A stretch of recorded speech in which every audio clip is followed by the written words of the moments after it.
coração se encheu de alegria e com júbilo sem fim nós cantaremos a tua paz. Aleluia.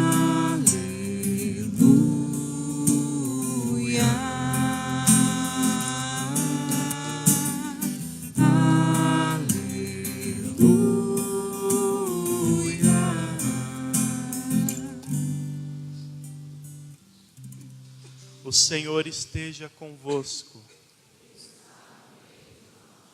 Proclamação do Evangelho de Jesus Cristo segundo Lucas.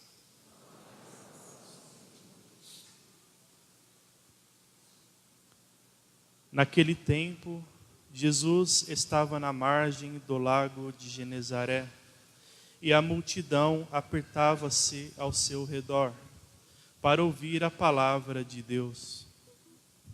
Jesus viu 2 barcas paradas na margem do lago. Os pescadores haviam desembarcado e lavavam as redes. Subindo numa das barcas, que era de Simão, pediu que se afastasse um pouco da margem. Depois sentou-se e da barca ensinava as multidões. Quando acabou de falar, disse a Simão: avança para águas mais profundas e lançai vossas redes para a pesca. Simão respondeu: Mestre, nós trabalhamos a noite inteira e nada pescamos. Mas, em atenção à tua palavra, vou lançar as redes.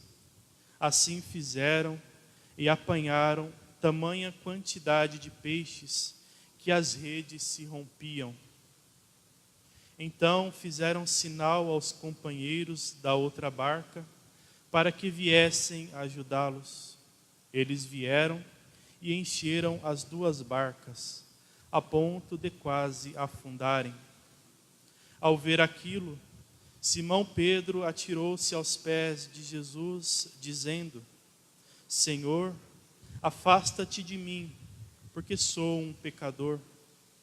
É que o espanto se apoderara de Simão e de todos os seus companheiros, por causa da pesca que acabavam de fazer. Tiago e João, filhos de Zebedeu, que eram sócios de Simão, também ficaram espantados. Jesus, porém, disse a Simão: não tenhas medo, de hoje em diante tu serás pescador de homens. Então levaram as barcas para a margem, deixaram tudo e seguiram a Jesus. Palavra da salvação.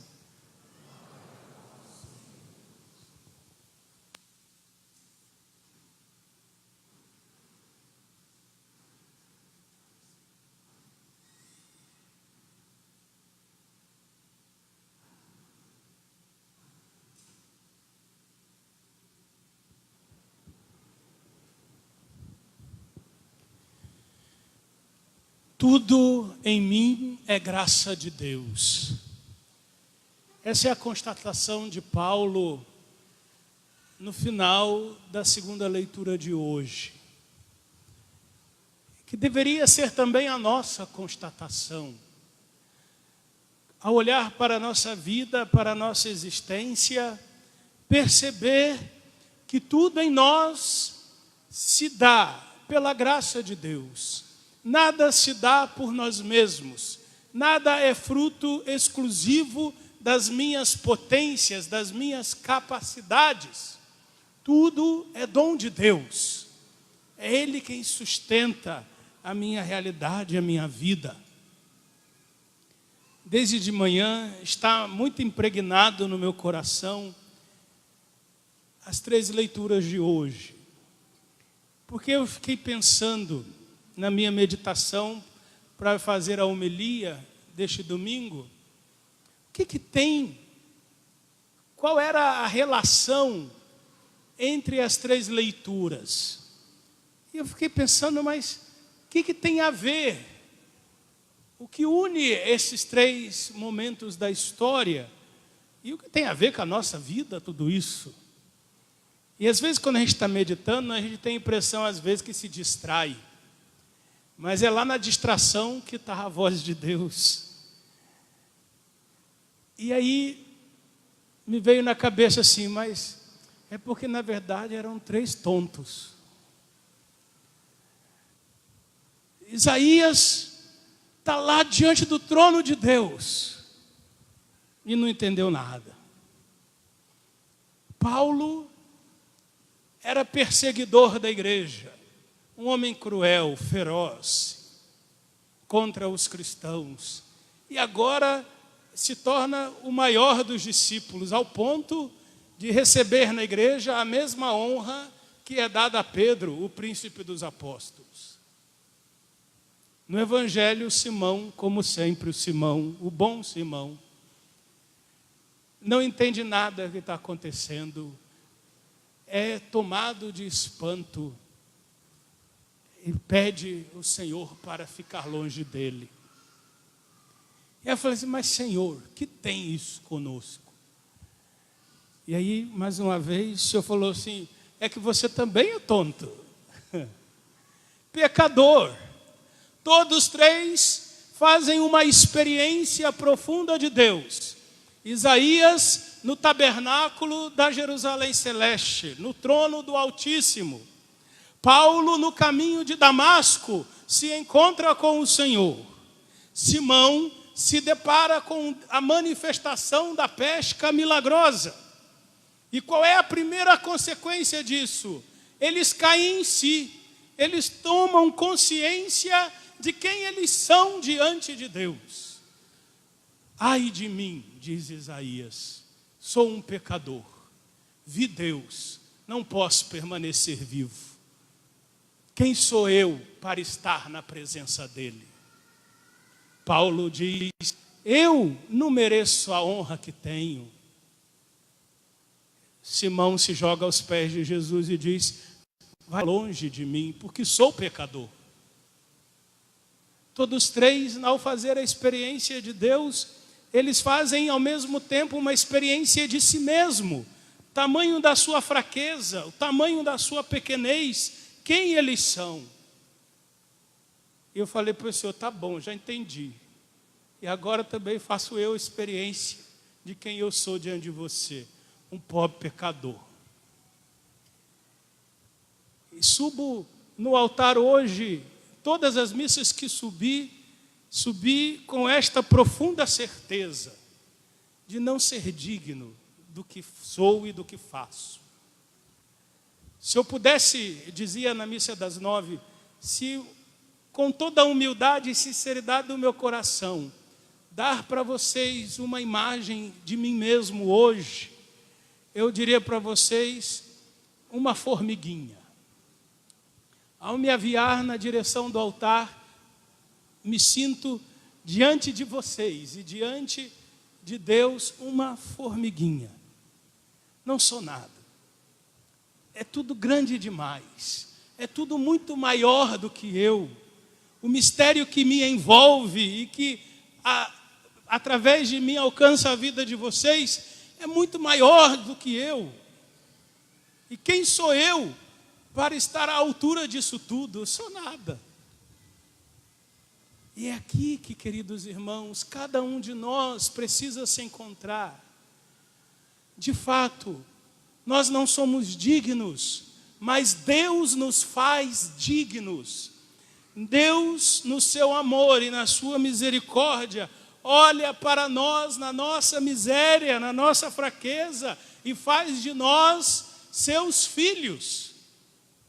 E derrama sobre nós o seu amor, a sua misericórdia. A Isaías, ele toca com a brasa do altar, a prefiguração do sacramento da Eucaristia. Tão puro, tão santo, tão grande, capaz de purificar aqueles que toca. Paulo faz a experiência do apostolado, é um anunciador do Evangelho. Simão se torna o pescador de homens, não por sua força, por graça de Deus. Mas isso para nós, homens de hoje, dos nossos dias, é sem dúvida um grande desafio. O desafio da humildade diante de Deus. O desafio de uma fé que nos coloque no nosso lugar e que nos faça ter um coração reconhecido e agradecido para com Deus.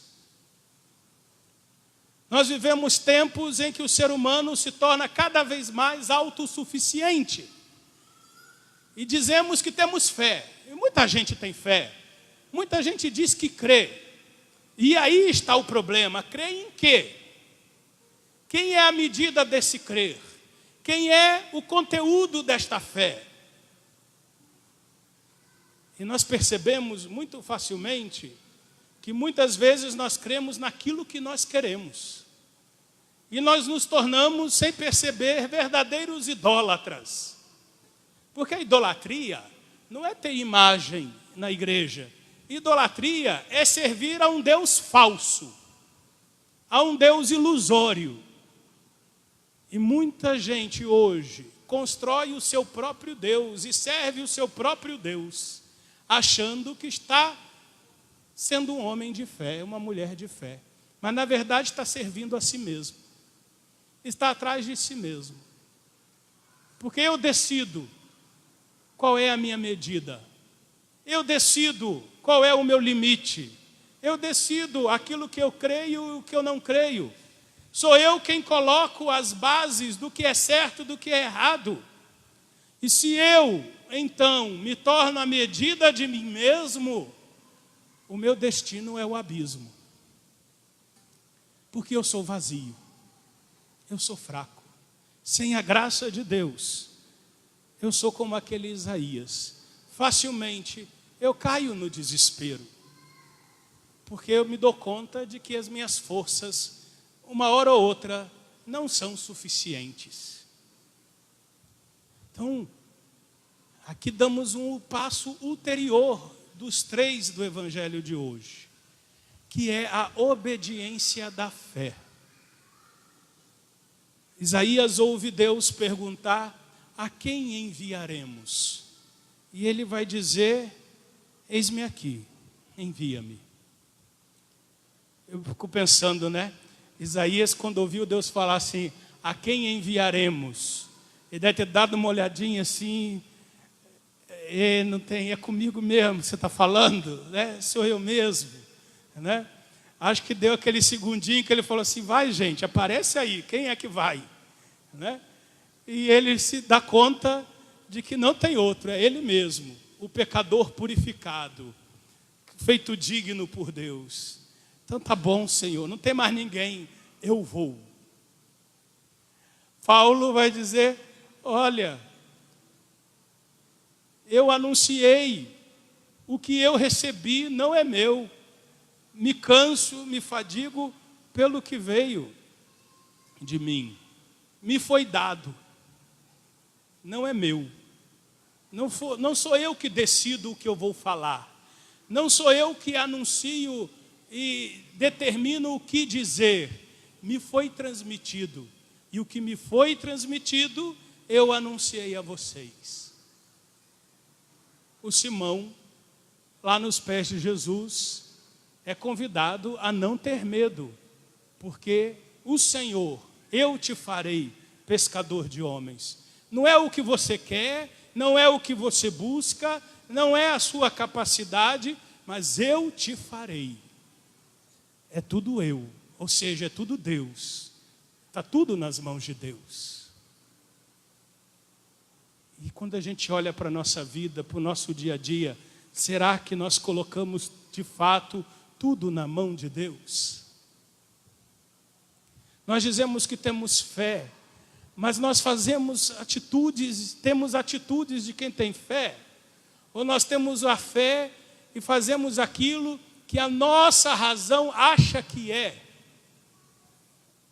E aí essa fé não vem de Deus, é uma fé falsa. Por isso nós temos igreja, por isso nós temos o magistério, homens que se dedicam a vida inteira a entender, a prescrutar o coração de Deus. Por isso nós temos o próprio Deus nas nossas consciências que nos ilumina. Um exemplo banal, alguns exemplos banais. Quem aqui, não precisa levantar a mão nem se acusar, né? Porque já diz o direito, a gente não precisa fornecer prova contra a gente mesmo, né? Então, podem ficar quietinhos, só pensa. Quantos de nós não fazemos sacrifícios para ficar magros? Para ter um corpo legal? Quem não tem tempo de ir na academia, às vezes acorda de madrugada, vai na academia. Chega do trabalho cansado, mas vai para a academia malhar. Faz dieta, umas dietas cada vez mais escabrosas. Passa fome, quase desfalece na rua de fome, porque está de dieta para emagrecer. Mas na sexta-feira santa, não faz jejum. Na quarta-feira de cinzas, não faz abstinência de carne. Durante a quaresma, não faz penitência. Porque é para Deus. Porque é relacionado a Deus. E Deus não quer sacrifício. Mas você se sacrifica para a sua autoestima. Quanta gente que vem à igreja ao domingo e não devolve o dízimo. Porque não tem dinheiro, porque a coisa está difícil, porque não sobra dinheiro, porque se eu tirar o dízimo vai me faltar no fim do mês. Mas nunca falta dinheiro para cervejinha de domingo. Nunca falta dinheiro para o churrasquinho com os amigos, para o futebol com a galera. Para comprar uma maquiagem, para fazer unha. Está entendendo? Como que nós dizemos ter fé, mas a nossa fé, na verdade, muitas vezes, é o limite que nós damos para ela. Não é uma obediência a Deus, mas é uma obediência à nossa própria vontade. É resultado do nosso próprio desejo. E somos nós os senhores desse desejo. E nos iludimos achando, olha, estamos fazendo boas coisas. Nós não temos tempo para ler o Evangelho, mas temos tempo para assistir novela, para fazer uma maratona de série na Netflix, por exemplo. Mas e o nosso tempo para rezar, para a nossa oração pessoal em casa? Nunca temos tempo. A vida é tão corrida. Então, segundo passo. Primeiro passo é, diante de Deus, entender e aceitar. Nós somos frágeis, nós somos criaturas. Não podemos cair no pecado de Adão. E qual foi o pecado de Adão? Eu sou Deus. Eu quero ser como Deus. Eu me basto. E Deus, cuide da sua vida, porque eu vou cuidar da minha. E Adão não aceita o seu lugar na criação. Também hoje muitas pessoas e a ideologia que está aí fora, correndo nos meios de comunicação, nas escolas, faculdades, induzem a gente a esta autossuficiência de achar que Deus é uma coisa ultrapassada. Ou que Deus é tão bom que não me exige nada. Ou seja, um bobo, à mercê das nossas vontades. O segundo passo da liturgia diz, não, é necessário uma obediência. Mesmo quando eu não aceito tudo, mesmo quando eu não compreendo tudo, mas porque creio, eu aceito, mas porque creio, eu acolho, na certeza de que ali pode haver um lugar, um canal de graça. Simão disse para Jesus, nós ficamos a noite inteira. O que ele estava querendo dizer para Jesus? Eu falei, Senhor, faça-me o favor, né? Nós ficamos aqui a noite inteira ralando, não conseguimos nada. Agora nós vamos conseguir? Todo mundo cansado. E o Senhor está mandando eu ir jogar a rede de novo. Mas Simão faz o pulo, como a gente costuma dizer, o pulo do gato. Ele conclui dizendo, ok, mas em atenção à tua palavra, nós vamos lançar de novo as redes. Ok, Senhor, eu estou cansado, mas porque eu sei que eu preciso rezar, eu vou rezar. Ok, Senhor, as coisas estão apertadas esse mês, mas porque eu sei que eu preciso ser agradecido, vou devolver o meu dízimo. Ok, Senhor, eu sei que esta situação não tem uma solução fácil, mas ainda assim eu permaneço firme, eu creio que num determinado momento a tua graça vai falar mais forte, mais alto em minha vida. Não me sinto capaz, mas me ofereço, me disponho ao teu serviço. Vejam, queridos irmãos e irmãs, todos nós, no dia do nosso batismo, fomos chamados a ser, para este mundo em que vivemos, para este momento da história, um sinal do Deus amor, com as nossas vidas, com a nossa prática de fé, com a nossa vivência religiosa.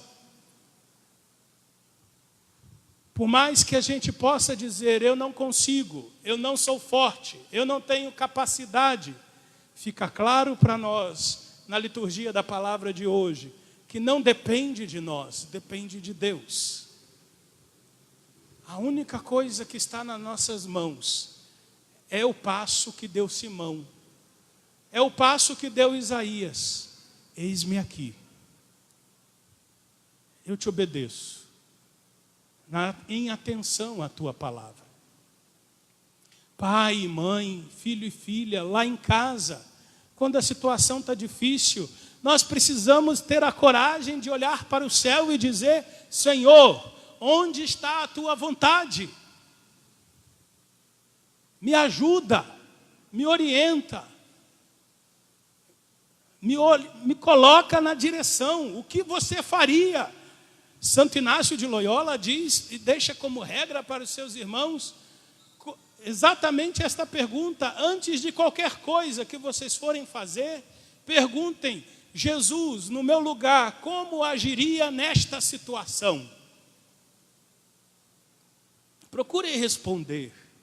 Lá quando seu filho está tirando você do sério, qual seria a atitude de Jesus se tivesse um filho como o teu? Se Jesus tivesse a tua esposa, como ele agiria? Alguém pode me dizer, fiquei com medo agora, né? Alguém pode dizer, ele fazia o chicote e bastava ver. Foi assim que ele fez no templo. Não.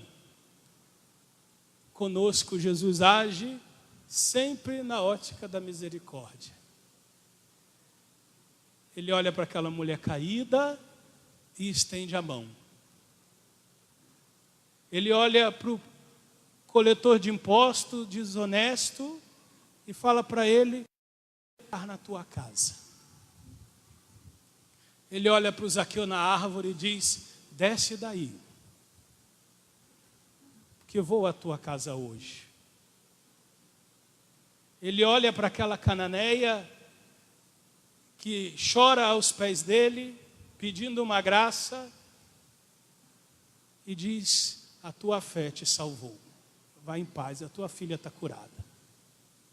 Conosco ele olha, nos olha sempre com misericórdia. Mas e nós, que resposta damos a esta misericórdia na nossa vida? Precisamos nos perguntar. O padre também tem que se perguntar. Às vezes na comunidade tem uns coordenadores, umas reuniões, que eu vou falar para vocês o negócio. Dá vontade de sair correndo. São teimosos, abusados, afrontosos, cabeça dura. O padre está falando, a pessoa está fazendo ouvido de mercador. Ainda sai falando mal do padre pela paróquia fora. Nessa hora, o padre também tem que ter a capacidade de dizer, olhar, Senhor, onde está a tua vontade em tudo isso? Por que eu estou dizendo isso? Não é para denunciar os coordenadores, não. É para dizer que assim na vida de vocês, como na minha vida como padre, se nós não entrarmos na ótica da obediência à vontade de Deus, nada faz sentido. Se perdermos a fé, a certeza de que tem alguém acima de nós, que nos olha com amor e que nos chama para uma vida plena e eterna,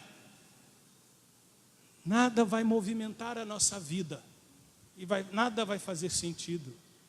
Cairemos sempre na solidão, no abandono, no desespero, porque as nossas forças são limitadas. Porque somos frágeis. E não reconhecer a nossa fraqueza diante de Deus é orgulho, é o pecado de Adão. E nós fechamos assim a porta da graça. Que Deus nos ajude, irmãos e irmãs, com seu amor, com sua misericórdia, a não permitir que o nosso coração endureça.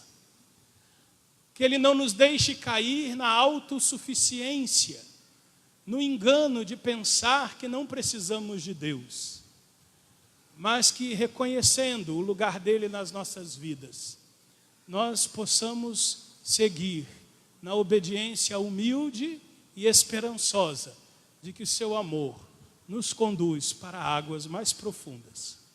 Louvado seja nosso Senhor Jesus Cristo.